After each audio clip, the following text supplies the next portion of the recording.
Have you ever, really sat down and thought about just how advanced alien tech could be? Forget those blurry UFO videos for a second and picture this. Something so huge, so incredibly well built that it could capture all the energy, every single bit from an entire star. It's mind-boggling, isn't it? Totally. Sounds like something straight out of science fiction, right? But get this. It's not just a cool idea from a movie anymore. It's becoming a real scientific debate, all because of some new discoveries that are, kind of blowing everyone's minds. Yeah, today we're going deep on a concept that's been sparking imaginations for decades. The possibility of something called Dyson Spheres. These hypothetical megastructures, imagine something built around a star to capture its energy, have always been on the edge of what we think is possible, scientifically speaking. And our listeners, always so curious, you guys have brought us some really cool stuff to dig into this time. We've got legit scientific papers with the latest research, declassified documents. The government's been keeping some things under wraps, it seems, and even some, let's just say out there theories. And all of them point to this one huge question. Could the weird infrared signals that astronomers are picking up actually be from gigantic, ancient, alien megastructures? Our mission in this deep dive is to explore this fascinating web of information. We'll look at the science behind these claims, see what's been rigorously tested and what's more speculative, and try to give you a better understanding of what these discoveries might really mean. Sounds like a plan. But first, gotta start with the basics. What exactly are we talking about when we say Dyson sphere? Yeah, good point. The idea really took off back in 1960 with a paper by a physicist, Freeman Dyson. It's published in Science, titled Search for Artificial Stellar Sources of Infrared Radiation, and it laid out this incredible possibility. Imagine a super advanced civilization, one that's reached what's called Type 2 on the Kardashev scale. Now, Type 2, that means they've gone beyond just using their planet's resources. They're tapping into the power of their star. Talk about an energy upgrade. Dyson suggested they might do this by building structures that basically surround their star to collect that energy. Whoa, okay. So when we're picturing these Dyson structures, what are we actually thinking of? Well, most scientists don't really think it would be a single, solid shell around a star. In fact, that design is probably the least likely. A giant, unbroken sphere would have to deal with immense gravitational forces it probably wouldn't hold up. The more realistic models involve variations on that theme. So not one giant ball. Got it. What are some of the main types we should consider? The one that's considered the most practical, the one a lot of scientists think is most likely, is the Dyson swarm. Imagine a huge number, we're talking trillions upon trillions, of individual solar collectors or platforms all orbiting the star. They'd basically create this swarm, intercepting a ton of the star's light and energy. But because it's made up of lots of smaller pieces, the infrared signature might be kind of patchy, not uniform. That's fascinating. What other types are there? Another idea is the Dyson bubble. This one uses giant static satellites. They're called statites, and they're held in place by the pressure from the star's own radiation. You know how sunlight pushes on a sail? It's a tiny but constant force. So with a Dyson bubble, these huge satellites are basically using the light and energy from the star as a constant push to stay put. It's like they're riding the star's light. Exactly. Although relying on just that pressure might limit how much energy they can collect. That makes sense. And I guess we should mention the Dyson shell, even though it's not as likely, just so we cover all the bases. That's the classic solid sphere idea, right? Right. It's a cool image. It's what we usually see in science fiction. But in reality, a structure that big and rigid, it'd be really hard to keep it stable. So the Dyson swarm, that's still the most plausible idea from a scientific perspective. Okay, so those are the different types. But how would we actually know if one was out there? What would we see, or rather, not see? Well, think about it. These structures would be absorbing the visible light from their star, so the star wouldn't look as bright in those wavelengths. But all that energy they're absorbing, it has to go somewhere, right? It gets re-radiated as waste heat, and that waste heat, it peaks in the infrared part of the spectrum. So basically, we'd be looking for a star that's dim in visible light, but super bright in infrared. Exactly. That's the telltale sign of a possible Dyson sphere. Wow, this is getting really interesting. Yep. Now, this idea has been around for a while, like you said, since the 60s. What happened in 2024 that's got everyone talking about this again? Well, in May of 2024, some researchers from Uppsala University in Sweden and Penn State, they published a really fascinating study.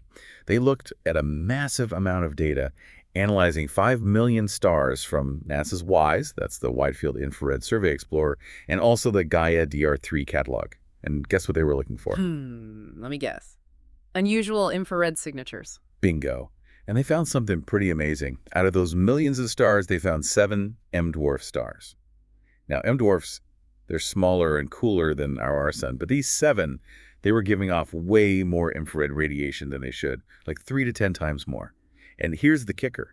Their infrared signatures matched what we'd expect to see from a star that's at least partially surrounded by a Dyson sphere. 7 stars. That's not just a fluke. That's something worth looking into. What else made these stars stand out? There were a few things. First, the amount of extra infrared radiation was really unusual. But even more important, the researchers didn't find much dust or debris around these stars. Now that's key, because a lot of natural stuff in space, like young stars with planet-forming disks around them, they give off extra infrared radiation too, but it's because of warm dust. And there's a great study from 2022 by Lestrade. It's called Debris Disks Around M-Dwarfs. It really lays out what kind of dust we expect to see around these types of stars, and these 7 stars, they didn't fit the bill. So it's less likely that it's just dust. So it's not like they just found a really warm star. The kind of infrared signal and the fact that there wasn't any other expected stuff there, that's what made it special, right? Exactly. Plus, the infrared emissions from these 7 stars, they were pretty steady, not changing much over time. And that's important too, because a lot of natural things that cause infrared radiation, like pulsating stars or even something like planets colliding, they'd cause the infrared signal to change over time. But these 7 stars, they were pretty constant. That makes it more likely that it's something stable and long-lasting, something like a Dyson sphere. Wow, the plot thickens. Okay, out of those 7 stars, was there one that really stood out? Yeah, there was one they called the top candidate, a star with the catchy name TYC 6111-1162-. This M-dwarf is about 1,000 light-years away, and it was putting out 10 times more infrared radiation than it should. That's a huge anomaly. It makes it a really strong candidate for further study. It might just be something else. This is really exciting. But we have to be careful, right? There could be other natural explanations for these weird infrared signals. What else could be causing them? Of course, we can't jump to conclusions. One possibility is that there's some kind of dust around these stars that we don't know about yet, a type of dust that doesn't show up in the usual ways. But again, like we talked about, the Lestrade study on debris disks, it gives us a good idea of what to expect, and these stars don't seem to fit that picture. Right, okay. What about something more dramatic? Like, could there be a huge swarm of comets around these stars, or maybe a planet that recently broke apart, creating a big cloud of debris? That could cause a lot of infrared radiation, right? Yeah, those events could definitely cause some extra infrared, but it would probably be temporary, a big spike in the signal, rather than the constant long-term excess that we see with these 7 stars. It'd be super unlikely to catch 7 different stars right after something like that happened, all of them showing the same kind of anomaly. That's a good point. What about the instruments themselves? Could there be a glitch, an error in the data, or the way it was analyzed? The researchers were really thorough. They took that into account. Plus, the fact that these infrared excesses were picked up by 2 different space telescopes, WISE and Gaia, using different methods, that makes it much less likely that it's just an error in the data. Okay, so the natural explanations are looking less likely. What makes you think these signals could be artificial? There's one really compelling piece of evidence.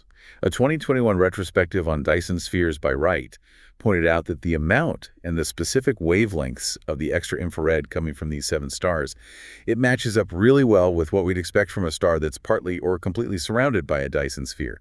The math actually works out. Wow, that's pretty convincing. What do other scientists think about these findings? Yeah, so when the results of this study came out, Jason Wright, he's a big name in the search for signs of alien tech, he said something interesting. He said, and I'm paraphrasing here, that they'd ruled out all the known natural explanations, so what's left? Something else. He's careful not to say it's definitely aliens, but that kind of statement from a respected scientist, it makes people pay attention. It definitely pushes for more investigation. And this isn't the first time something like this has happened, right? I mean, there was Tabby Star. That was a real head-scratcher. You're right, Tabby Star, or KIC 8462852, that was a big deal back in 2015. That star, it would dim in these really weird, unpredictable ways, sometimes by as much as 22%. Huh. It's like someone was walking in front of a spotlight, blocking the light, but doing it randomly and not in any pattern we could figure out. Scientists tried to explain it with comets or other natural stuff, but nothing really fit. Yeah, I remember that. Wasn't there even talk that it could be artificial? Yeah, some people, including Avi Loeb from Harvard, they suggested that maybe some kind of huge artificial structure, maybe even a Dyson swarm that was under construction or falling apart, could be causing that weird dimming. We still don't have a definitive answer about Tabby's star, but it definitely made us think about all the possibilities, even the ones that seem far-fetched. So we've got these new findings about the 7 infrared stars, plus the mystery of Tabby's star. It's all pretty mind-blowing. But you also mentioned some less conventional ideas, like government interest in this whole thing. What's that all about? Right, that's where things get a little more, shall we say, intriguing. Back in 1983, the CIA declassified a report called the Gateway Report. And in that report, there are claims from people who were supposedly using remote viewing, and they said they saw ancient solar energy collectors around distant stars. Remote viewing, that's pretty out there, isn't it? Yeah, it's definitely not mainstream science. But the fact that those claims are in an official government document, well, it adds to the mystery, doesn't it? And then there's DARPA, the Defense Advanced Research Projects Agency. In 2011, they funded research specifically on Dyson sphere detection. This project, outlined in a study called Detecting Alien Megastructures by Kerrigan, it was all about figuring out what kind of infrared signals we would expect from these megastructures. So the government, at least some parts of it, seems to be taking this idea seriously. That's really interesting. So while the CIA report relies on some pretty unconventional methods, the DARPA research suggests a more scientific approach to looking for these megastructures. What about those other more, let's call them unique perspectives? Right? We can't forget about Tom DeLonge. He used to be in a band, but now he's really into this stuff. In his Secret Machines series, he claims that he talked to people in the Pentagon, and they told him that the U.S. government has known about unnatural energy signatures coming from certain stars for decades. Now, he hasn't provided any hard evidence for this, but it definitely adds to the whole mystery and makes people wonder what's really going on. And then there's the connection to ancient texts, which is a whole other way of looking at this. Yeah, that's right. A book called The Anti-Gravity Handbook by D. Hatcher Childress, it draws a connection between descriptions in ancient Hindu Vimana texts, which talk about flying cities powered by solar energy, and the modern idea of Dyson spheres. Now, it's important to note that this is the author's interpretation. It's not explicitly stated in the original texts, but it's interesting to see how the idea of harnessing the energy of a star, it's something that's been around for a long time, even if it was expressed in different ways. It's like this idea has been floating around in our collective imagination for centuries, waiting for science to catch up. Okay, let's go back to some of the more mainstream scientific anomalies. You mentioned a G-type star gap and a possible link to dark matter. Tell me more about those. The G-type star gap came from a study in 2023. It refers to the fact that in some parts of the Milky Way, there seem to be fewer G-type stars, those are stars like our sun, than we'd expect based on our current understanding of how stars form and evolve. One theory, and it's a pretty wild one, is that maybe advanced civilizations in the past, they actually dismantled some of these stars, or at least changed them drastically to build Dyson spheres. Imagine that, using an entire star for energy. That's just mind-blowing. And what about the dark matter connection? That's one of the biggest mysteries in cosmology, isn't it? It is, and some physicists have even suggested that maybe Dyson spheres, if there are enough of them, they could actually contribute to or even explain some of the effects that we attribute to dark matter. In 2020, a paper by Osmanoff explored this idea, saying that a huge network of these undetected megastructures, they could account for some of the universe's missing mass. It's very speculative, but it shows just how far-reaching the implications of Dyson spheres could be if they actually exist. Wow, that's really pushing the boundaries of what we know. Okay, we've covered a lot of ground here, from those strange infrared signals to missing stars and even dark matter. But we need to step back for a moment and be realistic. Extraordinary claims require extraordinary evidence, right? What are some of the arguments against the idea that these seven stars are proof of alien megastructures? You're absolutely right.